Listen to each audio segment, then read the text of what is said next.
ඔයාලගේ Windows operating system එක තියෙන computer එකේ keyboard එකක් නැති වුණොත් එහෙමත් නැත්නම් ඔයාලගේ keyboard එකේ යම්කිසි key එකක් වැඩ කරන්නේ නැත්නම් ඔයාලට පුළුවන් ඔයාලගේ operating system එක විසින්ම ලබා දීලා තියෙන on screen keyboard එක පාවිච්චි කරලා ඔයාලගේ keyboard එකේ අවශ්‍යතාවය සපුර ගන්න.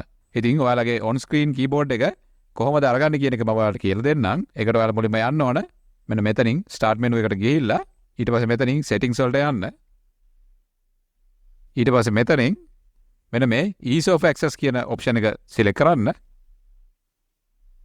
ඊට පස්සේ වම් පැත්තෙන් පහළට මෙන්න මේ විදිහට scroll කරලා මෙන්න මේ keyboard කියන option එක select කරන්න. ඊට පස්සේ ඔයාලට මෙන්න මෙතනින් පුළුවන් මෙන්න මේ keyboard යටතේ තියෙන use the on screen keyboard කියන option එක enable කරන්න වෙන මේ විදිහට. එතකොට මෙන්න මේ විදිහට ඔයාලගේ on screen keyboard එක appear වෙනවා.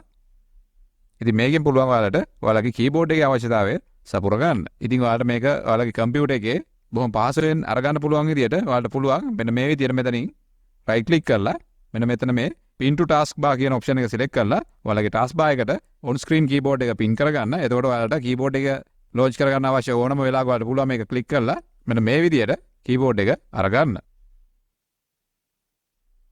ඉතින් මෙන්න මේ විදිහට ඔයාලට පුළුවන් ඔයාලගේ computer එකේ keyboard එකක් නැති වුණත් එහෙම නැත්නම් computer එකේ යම්කිසි key එකක් හරි keys කීපයක් හරි වැඩ කරන්නේ නැත්නම් on screen keyboard එකෙන් ඒක type කරගන්න. ඒ වගේමයි ඔයාලට පුළුවන් මෙන්න මේ විදිහට short key එකක් භාවිතා කරලා ඔයාලගේ on screen keyboard එක launch කරගන්න.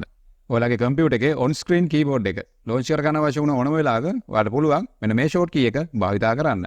ඔයාලා press කරන්න ඕන ඔයාලගේ keyboard එකේ control button එකයි Windows key එකයි O key එකයි. එතකොට මෙන්න මේ විදිහට ඔයාලගේ on screen keyboard එක launch වෙනවා. ඉතින් මේ වගේ tips ඔයාලට දැනගන්න ඕන නම් ObserverX subscribe කරලා notification on කරලා තියාගන්න. ඊළඟ වීඩියෝ එකේ හම්බ වෙනකම් මම ගිහින් එන්නම්. බොහොම ස්තුතියි.